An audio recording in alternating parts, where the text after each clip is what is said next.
आपके साथ जाओगा। कबीर सब जग निर्धना, धनवंता ना कोई, धनवंता सो जानियो जिस पर राम नाम धन होवे।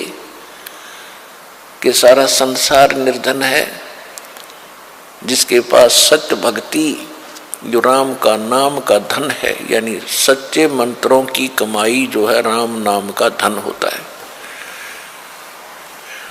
वो एक धनवान है। बाकी संसारिक संपत्ति, भौतिक जिसके पास संपत्ति है उसको अध्यात्म मार्ग में धनी नहीं माना जाता।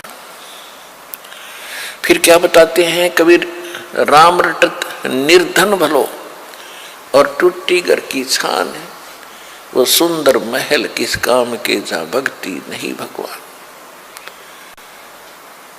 पुण्यात्माओं, आज परमात्मा के बच्चे जिनको दीक्षा प्राप्त हो चुकी है, उसके परिवार के अंदर एक मिनी आश्रम बन गया। ऐसा स्थान बनाया जाता है जहाँ भगवान के स्वरूप को रखते हैं, जहाँ परमात्मा की ज्योति जलाई जाती है। सभी उठकर वहाँ प्रणाम करते हैं। सुबह और शाम दोपहर को भगवान की चर्चा चलती है, रामायणी होती है, आरती होती है, सुबह के नित्यनेम होते हैं। फिर दिन में जब भी टाइम लगता है, कोई मंत्र कर रहा है, कोई सिमरन सतनाम का कर रहा है, तो कितना माहौल बदल गया ना। उसमें बकवाद बतलावा, वो न बोला, वो न बोला, उसका नाश होगा, उनका ऐसे नुकसान होने वाला है, वो ऐसे गलती करते हैं। तो इस तरह की बकवादें बतला के उस परिवार, उस घर के अंदर हम ये कुविचार छोड़ देते थे। फिर वो कुविचार हमारे मस्तिष्क में टकराते रहते थे, हमें डिस्टर्ब रखते थे, शांति नहीं होने देते हैं। और जब परमात्मा की महिमा और अमृतवाणी जब स्टार्ट होती है तो कुविचार ऊपर चले जाते हैं और सुविचार उस घर में धीरे धीरे स्थापित होने लग जाते हैं। फिर घर में शांति शुरू हो जाती है। ये तरीका है। अब कहीं भी परमात्मा की चर्चा नहीं, सुबह उठते या तो न्यूज़पेपर पढ़ देंगे जिनमें कोरी झूठ बकवाद भर रखी होती है, समाचार पत्र, या टीवी चलाएंगे, समाचार सुन लेते हैं, सारे दिन बकवाद गड़े, या फिर फिल्म देखेंगे। तो जब तक प्राणी के पूर्व जन्म के शुभ संस्कार चलते हैं तब तक वो कुछ भी करता रहे, और सपने में भी भगवान याद ना करो, उसको सारे सुख मिल रहे होते हैं। तो संसार ये देखता रहता है, भगत भी डिस्टर्ब हो जाते हैं कि हम भक्ति भी कर रहे हैं, हमें आपत्तियों का फिर भी कोई ना कोई सामना करना पड़ जाता है, और दूसरा व्यक्ति सारा दिन बकवाद करते हैं, शराब पीते हैं, ताश खेलते हैं, राजनीति में बड़े रहते हैं, और कोई भी बुरे काम की कोई टाल नहीं उनके, और वो फिर भी सुखी है। तो इसको देखकर विचलित ना होना, परमात्मा के बताए इस पॉइंटों को, बिंदुओं को ध्यान से सोचना। कहते वो पिछले जन्म के पुण्यकर्मी प्राणी हैं, और जब तक उनके पुण्य चलेंगे वो कितने को वध करो, उनको कोई हानि होने वाली नहीं है। और जब उनके पुण्य समाप्त होंगे फिर पाप कर्मों का दौर शुरू होगा। फिर देखना उनके घर में के कैर टूटेंगे। और आप के ऊपर भक्ति करते करते भी दिक्कत आ रही है, तो अगर भक्ति ना करते तो आपका तो सर्वनाश हो जाना था। विचार कीजिए, जैसे आप जी ने सर्दी के मौसम में कंबल ले रखा है या स्वेटर पहन रखी है और सर्दी फिर भी लग रही है, तो ये ना सोचना कि आप उस स्वेटर ने आपका बचाव नहीं कर रखा। अब जैसे यहाँ भक्त कई कहते हैं जी हमने पाठ भी करवा लिया, जोत भी बोल दी, चौथी हाजरी भी लग गई, अभी तक हमें कोई विशेष लाभ नहीं हो पा रहा। ये तो हो ही नहीं सकता कि जब आप इतना कर्म कर रहे हो भक्ति का तो कोई लाभ ना हो। ये तो आपकी अनजान सोच है, बालक बुद्धि है। अब जैसे सर्दी का मौसम है, किसी ने स्वेटर पहन ली और फिर भी उसको सर्दी लग रही है, तो ये ना सोचना कि स्वेटर ने अपना काम ना कर रखा। स्वेटर अपना काम कर रही है, लेकिन सर्दी अधिक है तो उसके लिए जर्सी और पहन ले ऊपर के। और उसके बाद भी सर्दी महसूस हो रही है तो कंबल ओढ़ ले। यानी ये नहीं है कि ये कहना कि मैंने जर्सी भी पहन ली फिर भी सर्दी का लग रही हाथ पैरों को,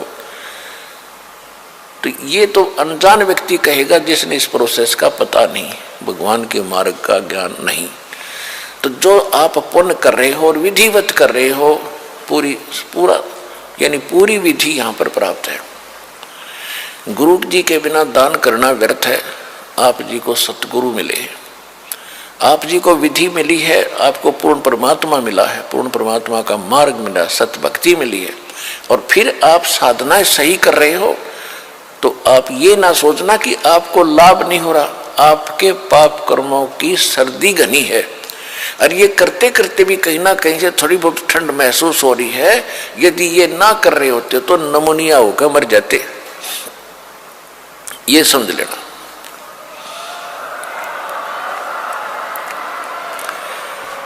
तो इस तरह आप जी ने अपने इस भक्ति सफर को डिस्टर्ब नहीं होने देना, जो मार्ग बता दिया इस पर चलते रहना, घर पहुंच जाओगे, सारे सुख होंगे, यानी अपने सतलोक चले जाओगे और यहाँ भी राहत बहुत मिलेगी। तो इसी प्रकार जो ऐसा कहते हैं वो बालक है, और फिर ये सोचे कि हम भक्ति भी कर रहे हैं, दूसरा कुछ भी नहीं करता, उसके ठाठ हो रहे हैं, तो वो भी आप इस ज्ञान से सोचना कि जब बैटरी किसी ने चार्ज कर रखी है इन्वर्टर की, और आगे चार्ज है नहीं, उनके पास लाइट कनेक्शन नहीं है, और उनकी बैटरी, वो फिर भी उनके पंखे चल रहे हैं, बल्ब भी जग रहे हैं, तो इससे अंडरस्टूड है, अनजान से अनजान व्यक्ति आजकल समझ सकता है कि वो बैटरी कितने दिन चलेगी, एक दिन एंड होगा और फिर अंधेरे में बैठेंगे, वे गर्मी में मरेंगे।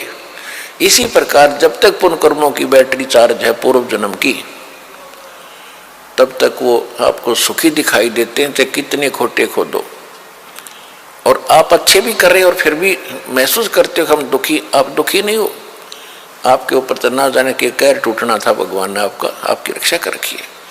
तो इस करके संसार की तरफ ना देख करके परमात्मा के इस ज्ञान को आधार बना के इस भक्ति मार्ग पे चलना।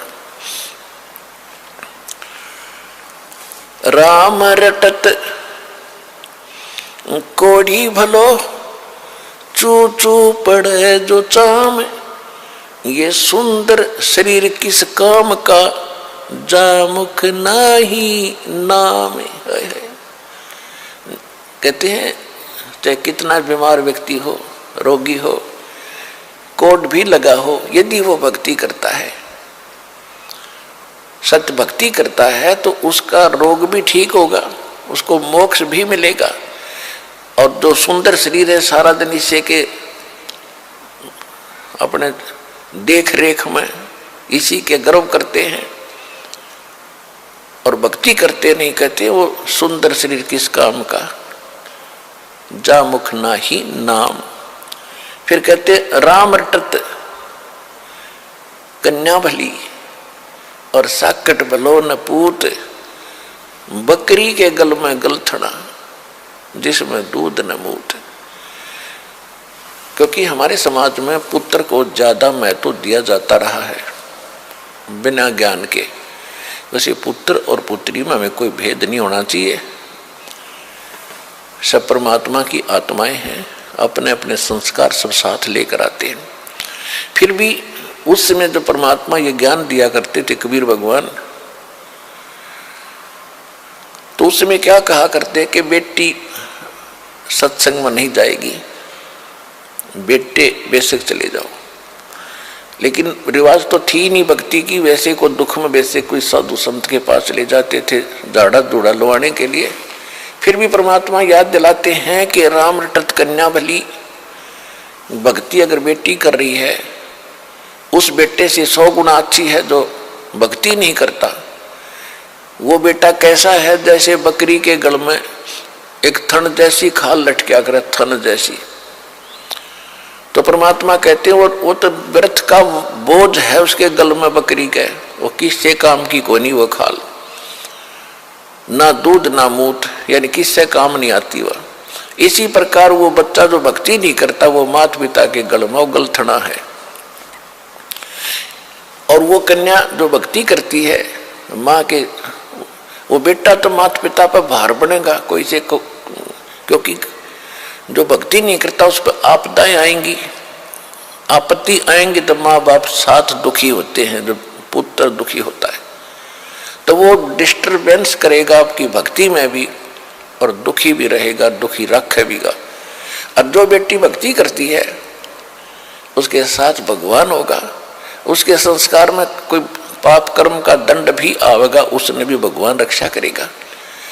और जिस परिवार में वह बेटी जाएगी उस परिवार को भी सुधारेगी, उसमें भी भगवान वहाँ साथ रहेगा, भक्ति प्रवेश करेगी, तो वह बेटी सदा सुखी रहेगी। बेटी सुखी रहेगी तो माता पिता की आत्मा भी शांत रहेगी। तो परमात्मा कहते हैं राम रटत कन्या भली, और साकट जो भक्ति करे न करण दे उसको साकट कहते हैं। वो साकट भला न पूत, जैसे बकरी के गल में गलथना जिसमें दूध न मूत, वो किसी काम का नहीं वो बेटा जो भक्ति नहीं करता। फिर परमात्मा कहते हैं जिव्या तो वाहे भली, जो रटे हरि नाम, नहीं तो काट के फेंक दियो, ये मुख में बलो न चाम। इस जिव्या का कितना योगदान है हमारे लिए, यानी खारा मीठा चाखे, खाना खाने में सहयोग देती है।